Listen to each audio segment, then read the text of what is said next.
Welcome back to the Last Days Book Club, where today we start a new book entitled Dwelling in the Secret Place by Sonica Veith.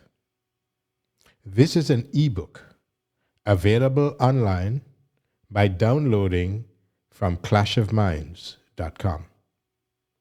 Sonica Veith is the spouse of well-known evangelist Dr. Walter Veith, and this true story is a chronicle of their life together, their ministry, their numerous trials, tribulations, and hardships, as well as their successes, victories, and triumphs. According to Mrs. Veith, this is the story of how God found them, steeped in occultism and atheism and false religion, and set their feet on a new path. Throughout all their trials along the way, God trained them for a higher calling.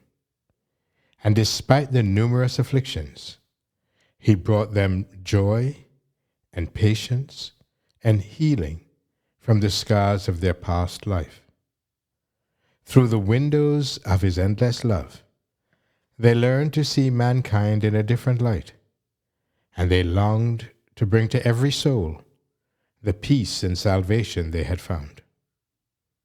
Theirs is truly an amazing story, recording most of their lives from their earliest years to current times, covering their conversion to Christianity, and then unto a ministry of a different sort, which reveals the love and protection of God versus the hatred and determined onslaughts of the devil. The story of the start, development, and growth of their ministry is a fascinating one and very instructional for all who are serious about serving the Lord and surrendering their lives to Him. The full range of emotions will be experienced as we traverse the pages of this book and learn both how wonderful as well as hypocritical Christians can be, and the lengths to which they will go to show their love and appreciation or their hate and apostasy.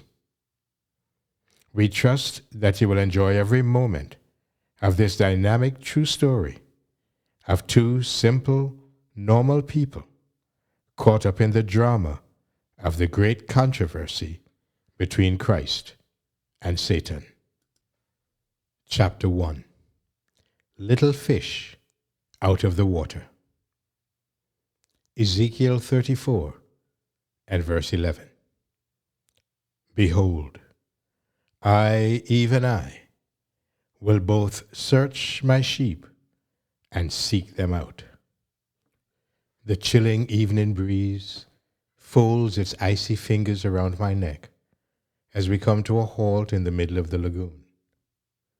In the distance, the endless waves crash onto the shimmering beach, and white foam drifts gracefully into the ink-blue night sky.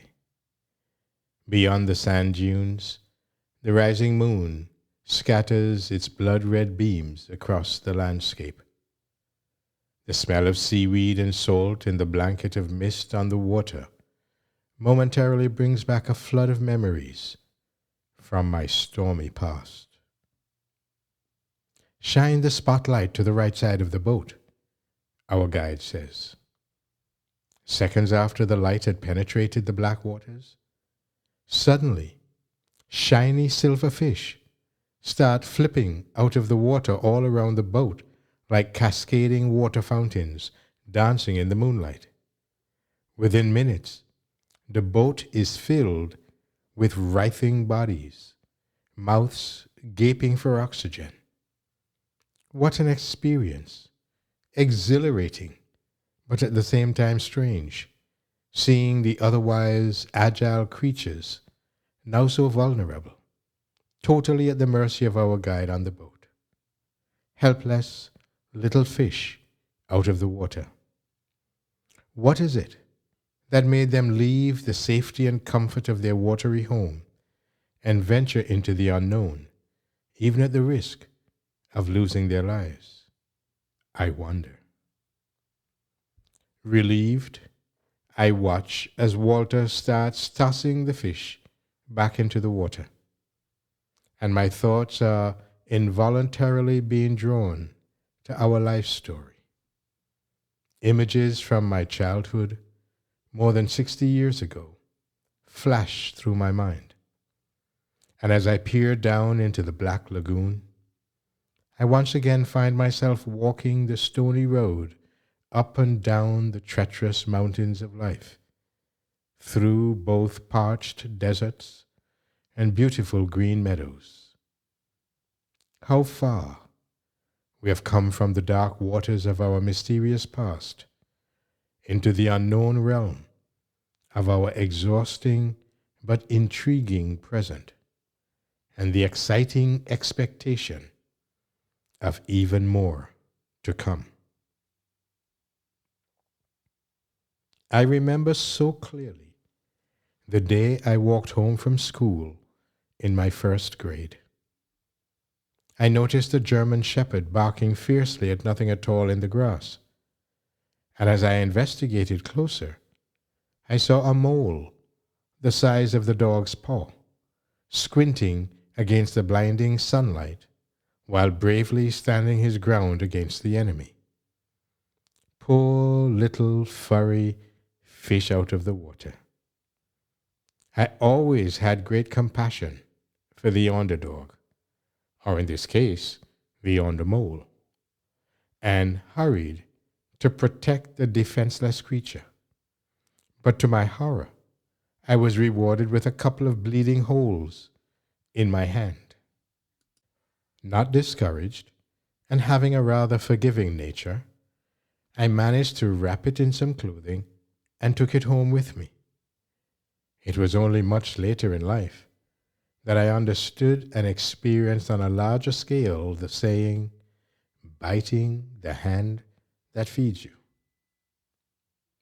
My mother was a kind and tactful woman who, through her example, taught us not to offend anyone by expressing negative thoughts or feelings. She had spent a small fortune to get rid of the increasing mole population in our garden, but as I proudly presented my precious little find to her, she merely said, "That's nice, dear," and silently watched an explicitly irate and ungrateful mole disappear into one of her pot plants. Just like the mole, I learned to fend for myself from an early age. And just like the mole, I had no chance. The world out there was too big and nasty, and I was too small. Both my parents worked, and out of necessity, my brother and I were pretty much left to fend for ourselves. At the age of about 7, I started taking ballet classes, which happened to be on the other side of the city. We lived in the beautiful subtropical city of Durban, on the east coast of the face-shaped province of Natal, in those days sometimes referred to as the last outpost of the British Empire in South Africa, with its quaint British architecture and shops, but also with no mercy for the Afrikaans-speaking residents. "I don't speak that Dutch language," the bus driver would bark at me as I tried to explain where I would like to get off the bus. I had to take a bus to central Durban and then another bus to my ballet class. I often missed the bus in the city, and in the hustle and bustle of thousands of people, I would panic and start running up and down the streets, crying out in my broken English, "I can't find my bus. I lost my bus," until some concerned lady would take me to a store to phone my parents. I was terrified of crowds and traffic. Even today, I don't walk across the street, I run. When you're a 7-year-old little girl, people are big and buses are huge, but the fear of being lost is even bigger. My dad worked in the city at a reputable advertising agency.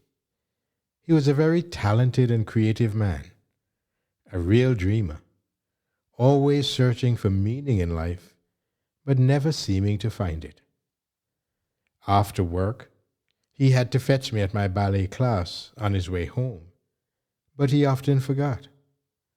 And having learned the necessary independence for survival in the city, I would start walking along the approximately 20 kilometers in the direction of my home. Now there's one thing that is worse than the fear of being lost, and that is being lost in the dark. Every big house looked to me like a haunted house with its dimmed lights and lace curtains casting mysterious shadows on the wall. And every car that stopped to offer me a ride home looked like the mafia or some other creepy characters from one of the many scary books we used to read. Sometimes my mother would find me along the road, but more often concerned strangers would stop and take me home. My parents were both brought up in Christian homes, but they went out into the world of so-called higher education and found that they had no need for God. In fact, my father ridiculed churchgoers and warned us to stay away from them. They will only confuse you and teach you all sorts of lies, he said. Their disappointment with the Dutch Reformed Church, which was the largest church in South Africa in those days, is understandable.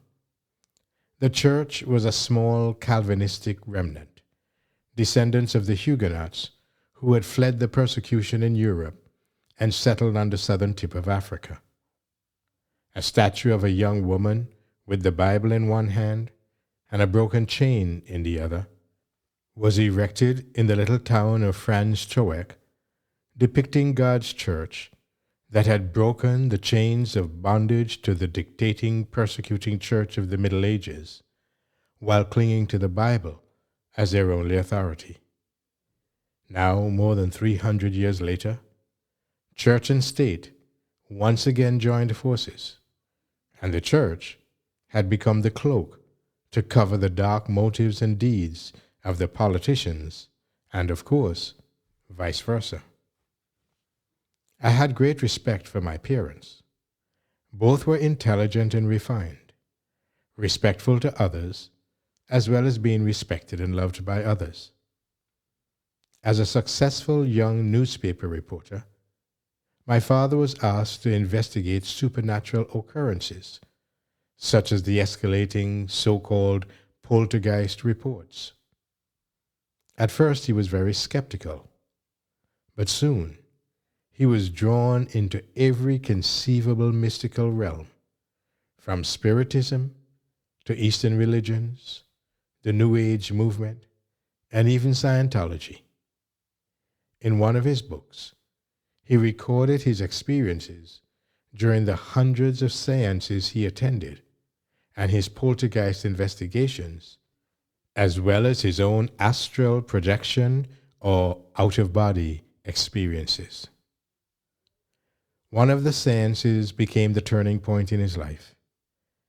At this particular meeting, he was secretly trying to find wires or any evidence that the alleged contact with the dead or spirits speaking through mediums were a mere money-making deception. Now, where could they have hidden the speakers, he mumbled to himself while groping under the table. Suddenly, an eerie voice spoke in the semi-dark. "There is one amongst you who does not believe. Let him be warned." Now, my father was even more determined to find these speakers, and he started investigating all around the room. The next minute, he received a blow to his head, and he was tossed across the room like a rag doll. He had neither seen nor heard anyone or anything attacking him, and he realized that this was the doing of some supernatural force. He left for home that night with a strange mixture of exhilaration and fear in his heart, and a large lump on his forehead, leaving his unbelief and scoffing behind.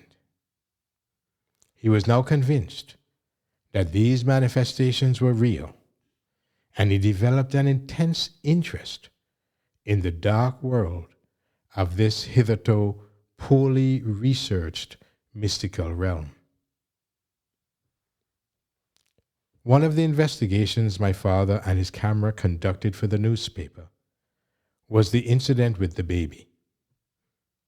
The distraught parents told them that after they put their baby to sleep, they would hear the baby cry, and as they entered the room, the baby was sitting, balanced by an unseen hand, on top of the cupboard. The minute they entered, the baby would topple over and fall into their hands. That night, after the baby had been put to bed, my father proceeded to secure the room with tape to ensure that no one entered the baby's room. They waited in the next room, and after a while, the baby started crying. They rushed to the room, broke the tape, and sure enough, there was the baby sitting on the cupboard. He documented several of these incidents, and one of the most disturbing ones was the case of the baboon. A farmer had contacted the police about an aggressive baboon that seemed to know when the family would sit down around the table to have their dinner. As soon as the father would start to pray for the food, the baboon would appear from nowhere and jump on the table, scattering the food across the room and smashing the crockery. Then it would run into the kitchen and disappear. That day, at dinner time, they all went to sit around the table, not expecting anything to happen. But as the farmer started to pray, a huge baboon appeared and headed towards the table. The police jumped up, grabbed their weapons, and one of them managed to shoot the baboon. It ran around the corner into the kitchen, and everyone followed. What they saw was tragic and shocking.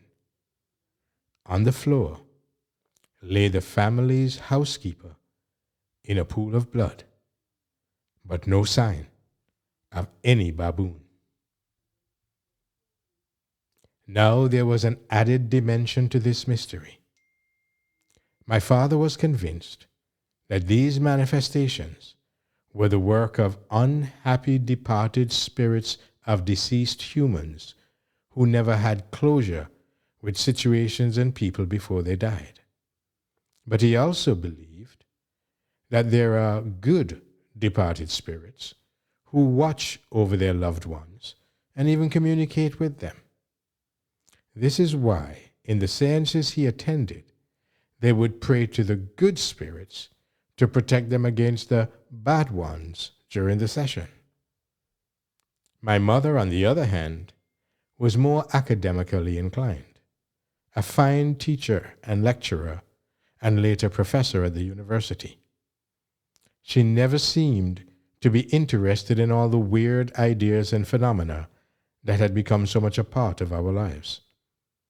She never did say how she felt when her deceased father's walking sticks would start rattling all by themselves, or when an unseen guest would sit and breathe audibly in one of the lounge seats.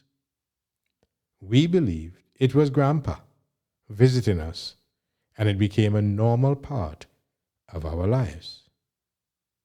However, I was intensely aware of the fact that I was different from all the other children at school. I was the only child, or so it seemed to me, who never went to church on Sundays.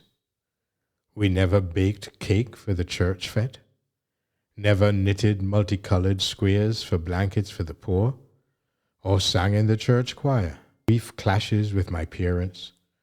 The local minister must have realized he was wasting his time and never returned to ask for donations to build his new church.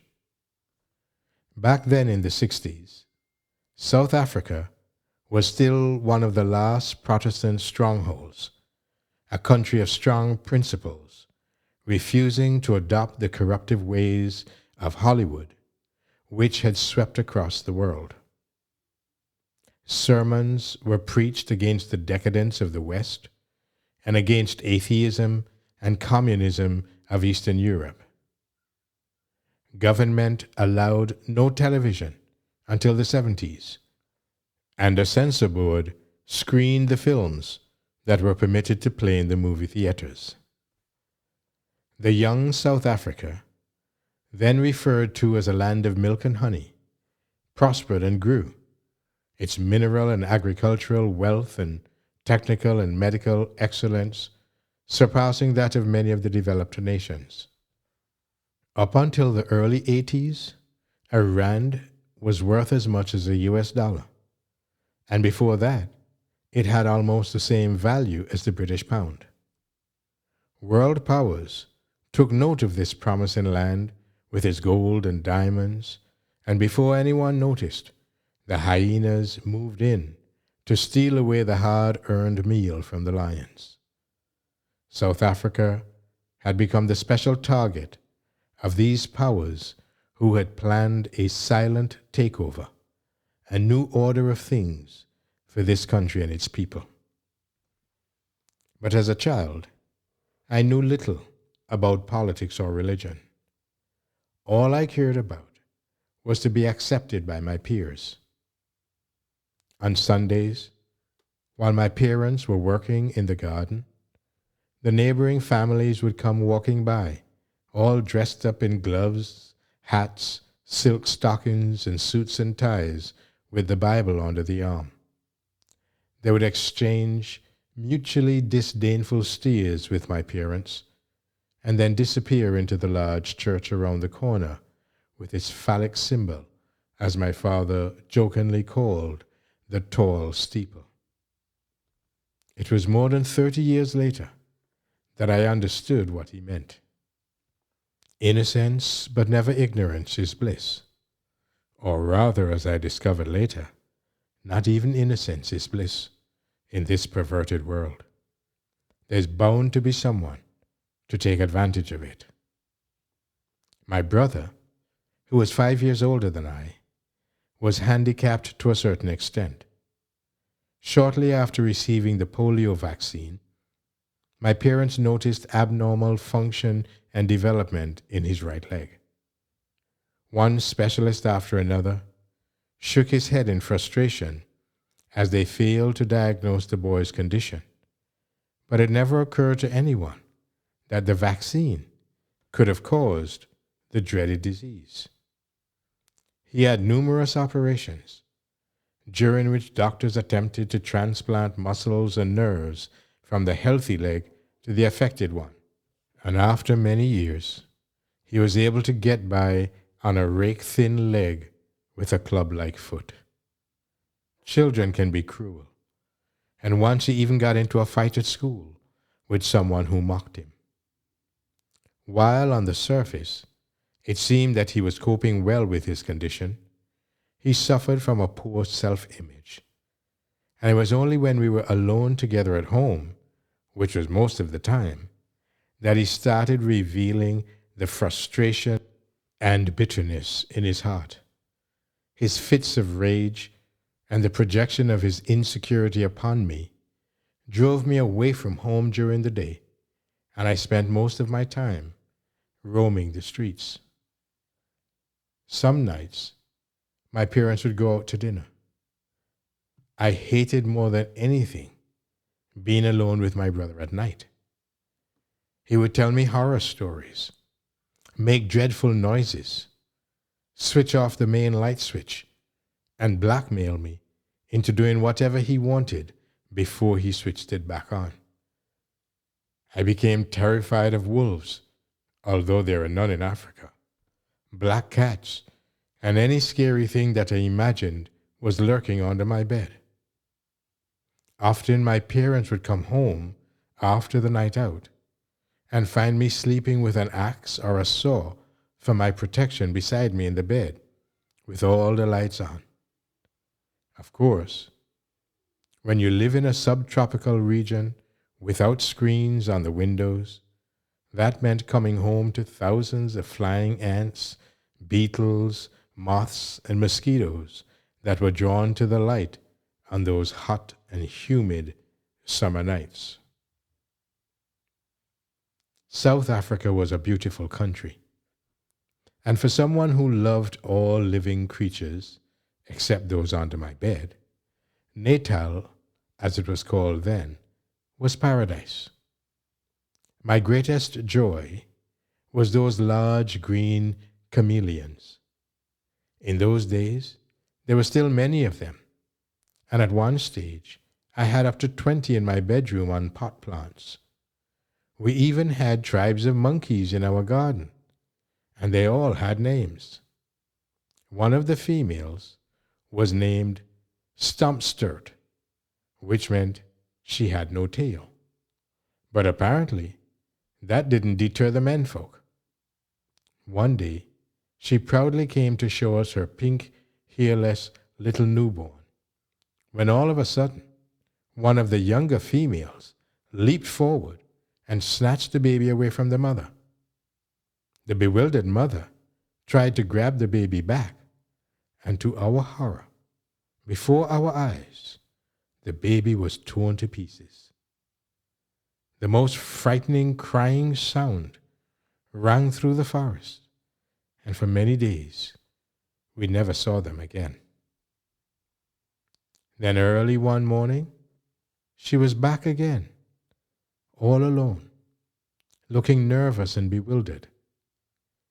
Evidently, she was considered a poor mother, a reproach to the whole community, and had to leave the tribe.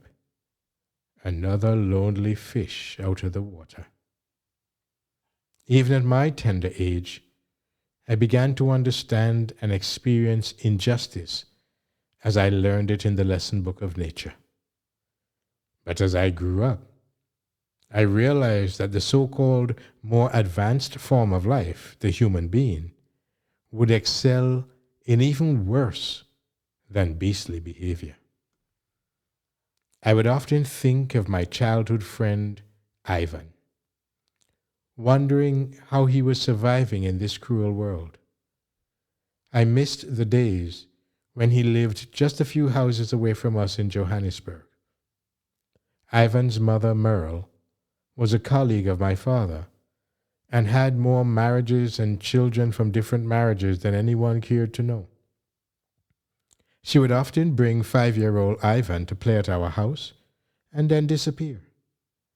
After a week, she would come breezing into our home again and exclaim, "So this is where Ivy has been all the time."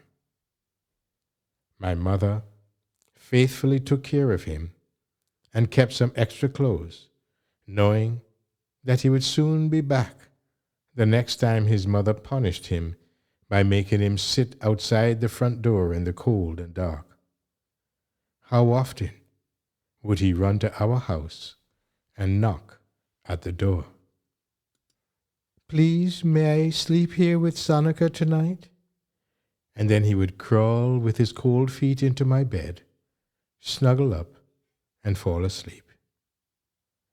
Even though I was not much older than 3, my mother occasionally let me walk the short distance down the road to his house, where we spent endless hours in the backyard climbing trees and finding insects.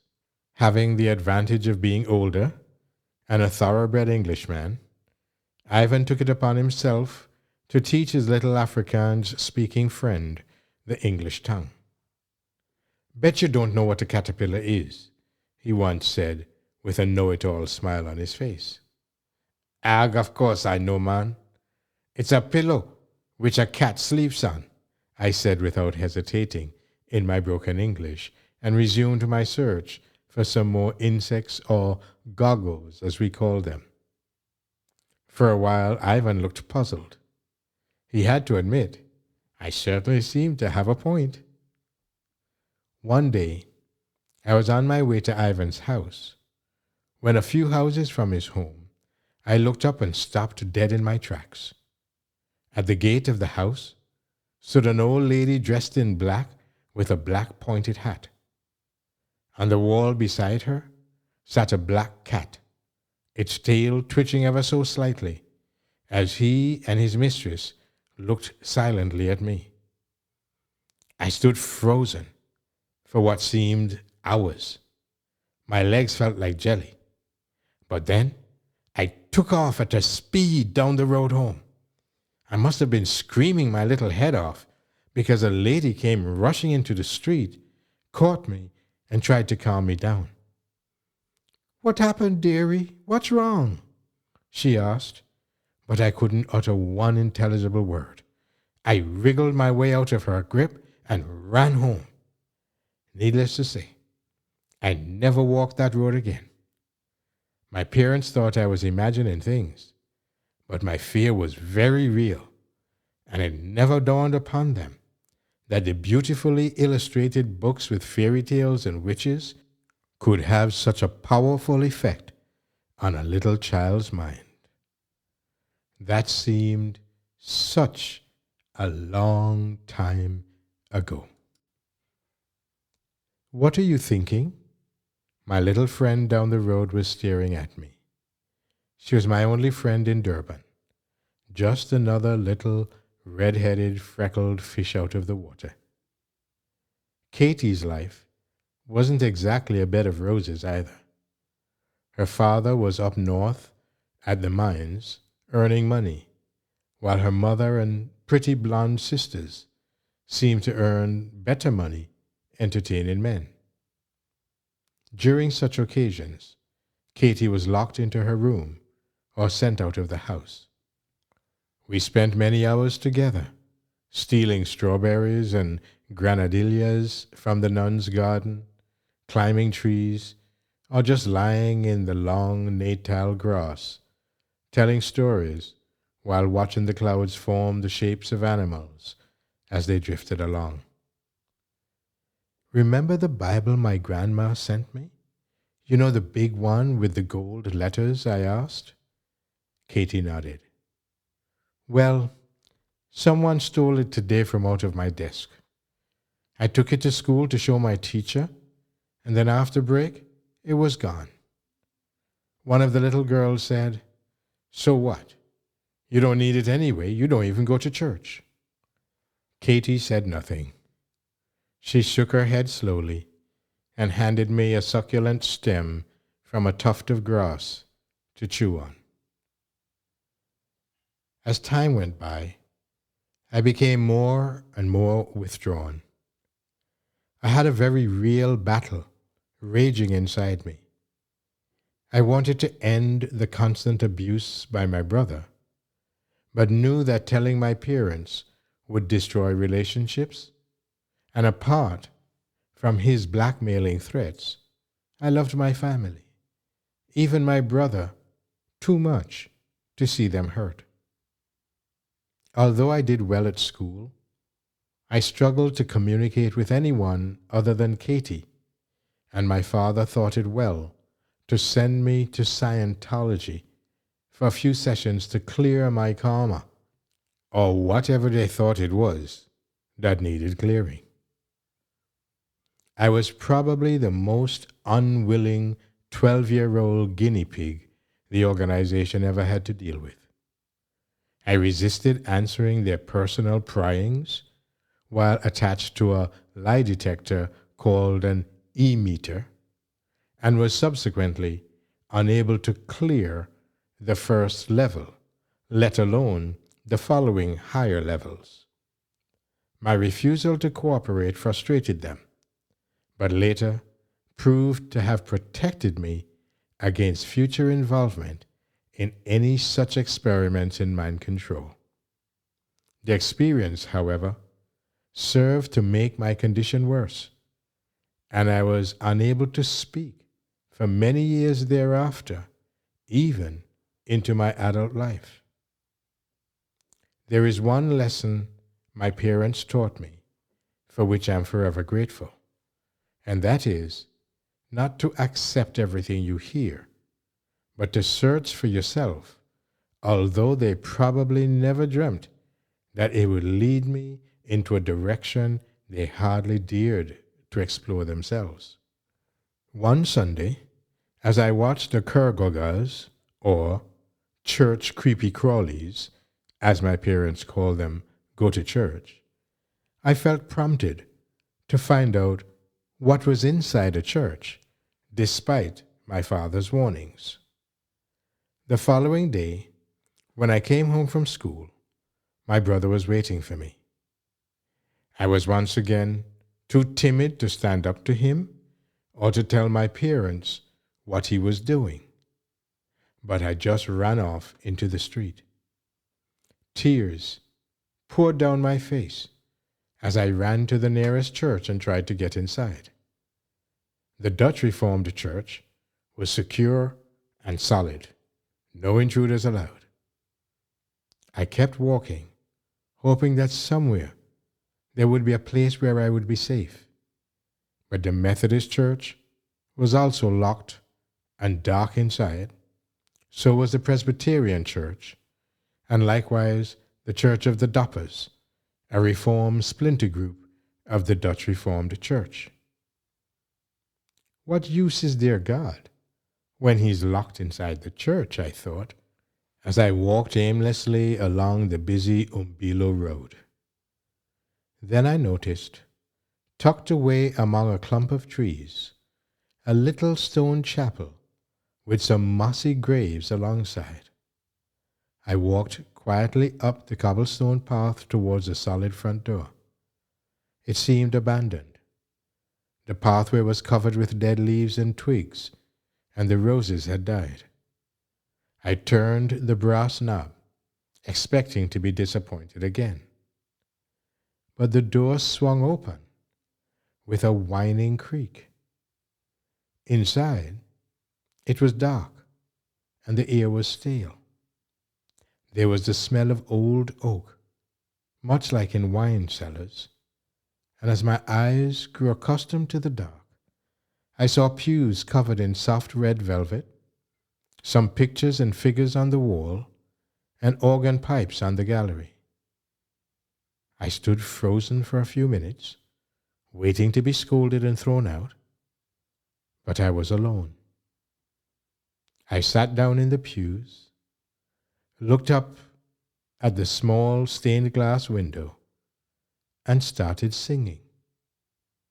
I sang Christmas carols at first, simply because I knew no other religious songs. When I had run out of Christmas songs, I started making up my own. I sang for hours, the child's voice echoing through the empty church, while tears of relief trickled down my face. A passion for singing and music stirred my heart, and an unknown sense of freedom flooded my soul for the first time. I knew I had found my secret safe place. For now, anyway. The end of Chapter 1 of Dwelling in the Secret Place by Sonica Veith.